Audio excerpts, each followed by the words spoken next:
ये सिर्फ एक हादसे की खबर नहीं है, ये सिस्टम की एक कहानी है। नाम था विजय मेवाड़ा, गांव खमलिया, सीहोर। काम फंदा टोल प्लाजा पर टैक्स कलेक्शन।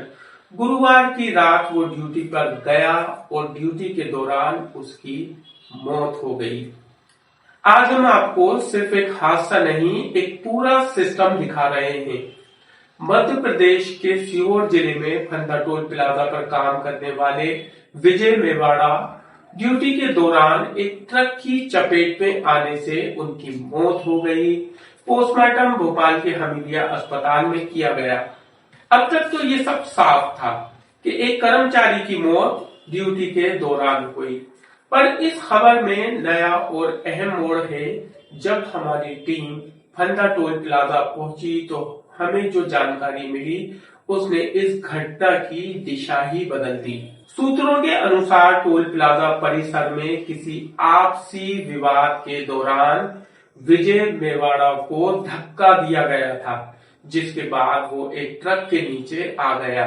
यानी सवाल अब सिर्फ हादसे का नहीं है, बल्कि कार्यस्थल पर टकराव और लापरवाही का है। इस पूरे मामले में हमने पुलिस थाना खजूरी से बात की। पुलिस ने पुष्टि की है कि धक्का देने वाला आरोपी को हिरासत में ले लिया गया है और मामले में आगे की कानूनी कार्रवाई जारी है। घटना लगभग रात को 11:30 बजे की है। फंदा टोल की है, जहाँ दो कर्मचारी बीच में आपस में कहासुनी में आरोपी द्वारा मृतक को देखने में धक्का दे दिया गया, जिससे पीछे से आने वाला जो ट्रक था वो उसके ऊपर से गुजर गया और मृतक को कुछ तत्काल अस्पताल ले जाया गया, जहाँ डॉक्टर ने ट्रीटमेंट घोषित कर दिया गया। इसके बाद थाने में धारा 105 के तहत हमारी ओर से अपराध दर्ज किया गया है और यानी ये मामला अब सिर्फ हादसे तक सीमित नहीं है, बल्कि कानूनी जांच के दायरे में आ गया है। आइए जानते हैं क्या कहता है सेफ्टी सिस्टम। हमने टोल प्लाजा पर सेफ्टी व्यवस्थाओं को लेकर मैनेजमेंट से सवाल पूछे। एक कर्मचारी से हुई बातचीत में हमें बताया गया कि कर्मचारियों को सेफ्टी ट्रेनिंग महीने में सिर्फ एक बार दी जाती है। अब जरा रुककर सोचिए, जो टोल प्लाजा हाईवे पर बना एक हाई रिस्क जोन है, तो क्या महीने में सिर्फ एक ट्रेनिंग काफी है?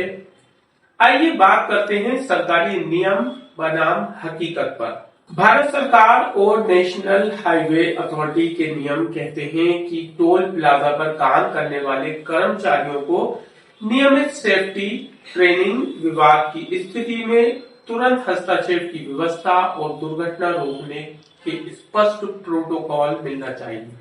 सवाल ये है, क्या ये नियम फंदा टोल प्लाजा पर वाकई में ही लागू हुए थे? और इसी बीच हमें एक लेटर भी वहां से प्राप्त हुआ। लेटर था Dewas Bhopal corridor private limited का। इस लेटर में लिखा है कि कंपनी की ओर से कुल 7 लाख रुपए मुआवजा दिया जाएगा, जिसमें से 1 लाख रुपए नगद और 6 लाख रुपए पत्नी के खाते में ट्रांसफर किए जाएंगे। लेकिन सवाल यहीं से शुरू होता है। ये लेटर राहत की बात करता है, लेकिन सवाल ये है, क्या मुआवजा जवाबदेही का विकल्प हो सकता है?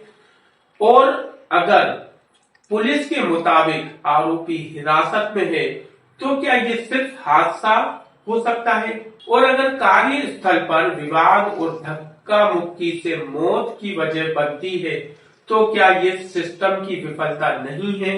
विजय मेवाड़ा की मौत एक आंकड़ा नहीं है, ये उस सिस्टम पर सवाल है जो टोल तो वसूलता है, लेकिन जिंदगी की सुरक्षा को प्राथमिकता नहीं देता। हम किसी पर आरोप नहीं लगा रहे हैं, हम सिर्फ जवाब मांग रहे हैं, क्योंकि मुआवजा न्याय का विकल्प नहीं हो सकता। मुआवजा किसी का सुहाग नहीं लौटा सकता, मुआवजा किसी का बेटा वापस नहीं कर सकता। मेरा नाम है यूनुस खान और आप देख रहे हैं विकास किरण न्यूज। हम खबर नहीं दिखाते, हम सवाल रखते हैं।